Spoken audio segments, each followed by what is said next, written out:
Zdravo ljudi, evo jedna dugo očekivana recenzija, dakle moje iskustvo nakon godinu dana i nepunih 4000 km sa ovim motorom, to je skuterom, pa da vam prenesem neke i dobre i loše strane. Jel? Prvo da krenemo od izgleda, jako je on pokriven u prethodnom videu, ali evo napomenut ću opet, dakle po meni, mislim izgled je subjektivan, ali po meni izuzetno atraktivan motor, jako lijep, pogotovo imate crne varijante. Vidim da vi novi modeli imaju čak neki sjajni, znači neke crvene i sive, šta već sa sjajnih plaska, međutim ovaj meni ovo mat crnu, možda najbolja kombinacija, meni lično, sad, onako se drugi ne bi složio, ali eto. Kad smo kod prednjeg dijela, opet da napomenem, znači svjetla, full LED i dugo i kratko, fantastična. Svijet je bolji od pola automobila, kratko, dugo, brutalno, dakle, ne može da vas neko ne vidi ni po danu, noć pogotovo. Kočnice, prednja zadovoljavajuća, jako brz motor, po meni trebalo bi dva diska naprijed, ali eto, zato je neku cjenovnu kategoriju koja se kreće, koliko on sam se kreće od prilike, ne znam kako kad, ali prosjek neki 5000 eura. I ovaj disk radi posao. Znači kočnica je dobra, ali eto ne bi bilo loše, dva diska naprijed. Jako prilično lagano, ali je jako brz motor. Dalje, znači ovo je naknadno kupljen retrovizor, to jest ne retrovizor, nego retrovizor. Vjetropran, Givijev, hvala momcima iz motobajka. Cijena čini se da je bila oko 130 maraka, 65 eura, sad znači dođe vam set za montažu. Od ovih vici i podloškovi gumce, šta već. Znači, bez vizira, ovaj skuter je apsolutno neupotrebljiv na otvornom putu. Po gradu je nekako, ali preko 70-70, znači toliko vjetar vas ubija da je to katastrofa. Znači, kad sam stavio ovaj vizir, znači, bukvalno drugi motor, možete voziti 120, 130, 140, zavisi koliko ste visoki, bez da osjećate udare vjetra. Dakle, ja sad vjetar osjećam samo, znači, u predjelu glavi, znači, na kacigi, a visok sam oko 180, i to kad segnem glavu, dakle, apsolutno podnošljivo. Dalje, mjesta za noge dovoljno, dakle, obično ovdje držim noge, mada nekad zna se desiti ovdje. Bez problema, dakle, ako su vam veće noge manje, možete bez problema tu stati, dakle, neko do 190, apsolutno ima dovoljno prostora, čak i 200, ali rećemo, dakle, nekih 190 cm visine, vi ste apsolutno sjedite komfortno. Dalje, uzeo sam ove nosače za kofer, znači na standardnom modelu one dolazi, hvala momcima iz Autoprometa iz Beograda, jer ovdje kod nas u Bosni, u Banja Luci, mislim čak i u Sarajevu da ih apsolutno nema. Cijena je bila oko nekih, ako se ne varam, 170 eura, tako nešto, ne držite me za riječ.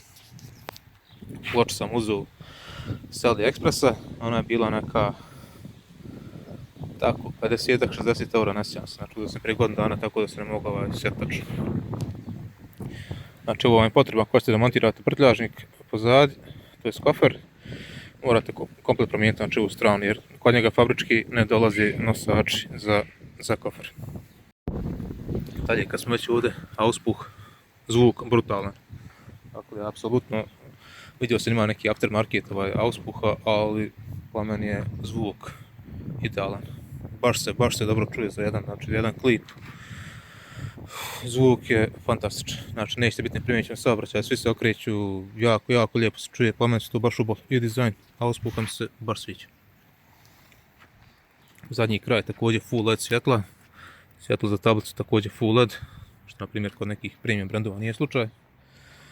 Šta mi se još sviđa, sviđa mi se dakle full ova zaštita, blatobrana ide skroz, cijelom znači veličinom točka ide i ovdje, tako da znači nema teoretske šanse da se vi isprljate. Po bilo kakvom vremenu da vozite, kiša, blato, šta već, znači ne mogu vam biti leđe prljava, nema šanse. Jednog ne vozite baš neki, ne znam, teški off-road, ovo nije skuter za off-road, jel? Dalje, šta dalje, da vam napomenem. Ovdje pretinac se zaključava, ovdje ne. Ovdje imate dva USB, da vidimo samo da će sad kad priđem, znači moram ga preći kontakt, ima keyless, ovo se otvara, sad ne znam koliko sam utan, dakle ovdje imate dva USB priključka, Ovdje nema USB, ovdje je klasični pratinac, međutim ovdje imate dođe vam fabrički punjač, u slučaju vam se isprazni akumulator, to je jako lijepa stvar. Imate ovdje, znači nataknete brzi punjač i napunite akumulator i idete dalje. E sad, dakle motor je prošao nepunih, dakle 4000 km. Radio sam 2 servisa, do sad prvi je rađen na nekih 950, znači prvi se radi na 1000, ja sam ga radio na 950, drugi se radi na 4000, ja sam ga radio na 3,5 jer 500 km mene znači ništa, a već je prošlo skoro godinu dana od prethodnog servisa. Cijena prvog servisa je bila oko 65 eura, nekih 130 maraka jer dobijete gratis filter ulja uz prvi servis. Drugi servis je bio oko nekih 162-3 marke, tako nešto. Uz njega ne dobijete gratis filter ulja, međutim po meni sasvim korektna cijena. E sad, dakle, godinu dana tačno posjedovanja motora, problema ni jedan. Apsolutno ni jedan problem. Po meni šta je najveći problem ovog motora, znači zamjerka na dostupnost tih nekih na dogradnji tih dijelova, dakle vjetrobrana je tek skoro izašao u ponudu, nosačevi za kofer u Bosni ih apsolutno nema, jako teško do njih doći, tako da je po meni tu neka najveća zamjerka, dakle konkretno za ovaj model što nemate nekih tih dodataka, hoćete vizire promijeniti, hoćete nosač za kofer, hoćete ne znam ja šta već.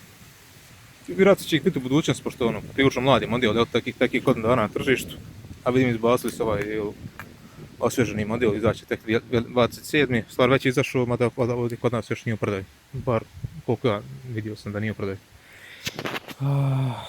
Motor,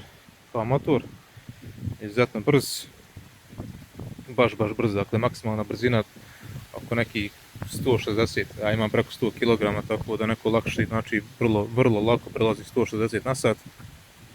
Mada po meni nije za te neke velike brzine jer je poprilično lagan. Dakle, udar vjetra vas bukvalno baca i pomjera vas lijevo desno. Ali da može ići, može. Znači brži je od većine ovih, ne od većine, znači od svih, sigurno ovih 350 kubika premium modela, znači X-Max ili nešto slično. Sad se vjerojatno se neko pa auto komentarima, moj X-Max ovako onako ljut. Znači nije ovo sad nikakva trka, nešto dokazivanje, ali motor je baš je brz. Dakle, i nosite se sa nekim većim kubikažama, čak, evo, sudio bi se reći, znači sa TMAX-om bez problema, dakle, po gradu vi se nosate, jasno on brži, daleko od toga bolji je, 5 puta je skuplji, sve tu stoji, ali, znači, neka realnost po gradu, vi ste, bukvalno, znači, držite se tu, ste na 10-15 metara, ako pričamo o tim nekim performansama. Kad smo kod performansi, dakle, brzanja brutalna, maksimalna brzina brutalna, pomen kočnice, znači preko 100 na sat, ne rade baš ta neki posao o čem pričam, dakle ovo je skuter, ne trebate ga ni voziti preko 100 na sat, evo. Gume fabričke CST, odlične, ne treba ih mijenjati. Potrošnja, meni se kreće oko 5 litara. Dakle, bliže 5, otvoreni, ne znam, nisam imao nešto puno otvoreni, ali oko 4 litra možda otvoreni, tu negdje. Kad smo kod otvoreni, možete znači danas gaziti 150-200 km bez nekih većih problema, udobnost sasvim zadovoljavajuća, zaštita za noge od vjetra odlična, gore kad imate znači vizir isto odlična. Jedna zamjerka, sad pritisnem se upali ekran, jedna zamjerka nema senzor vanjske temperature, to mi se palo na pamet zato što je napolje blizu, ne znam, 35-6 stepeni, vidite znači grafiku kako su pali.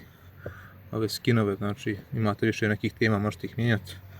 Imate ovdje temperaturu, dakle pneumatika, ovo je znači 2,2 bara prednja, temperatura 31 stepen, 2,4 bara zadnja, napon punjenja, ABS, TC, sve te gluposti, ali nemate vanjsku temperaturu, znači senzor koji košta nekih koliko, 3-4-5 eura, iz nekog razloga nisu bacili.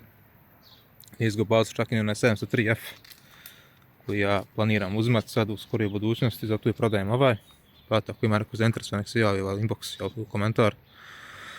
Znači motor je pod fabričkom garancijom još godinu dana, tek je urađen drugi servis, registrovan je, apsolutno je bez ulaganja, znači uz motor dolazi sve, i ovaj povišeni vizir, i kratki, i nosač za kofer, i onaj nastavak bez nosača za kofer, znači sve dajem, punjač, apsolutno bez ikakvih ulaganja. Ako je neka mušterija, nek se javi, cijena je 9000 maraka. Sa svim, znači. To je to, ako vas nešto još zanima, ajde vam snimim malo zvuk. Dakle, da vam snimim malo zvuk, pošto sam ga pomenuo da je brutalan, ali vi procijenite ovaj sami.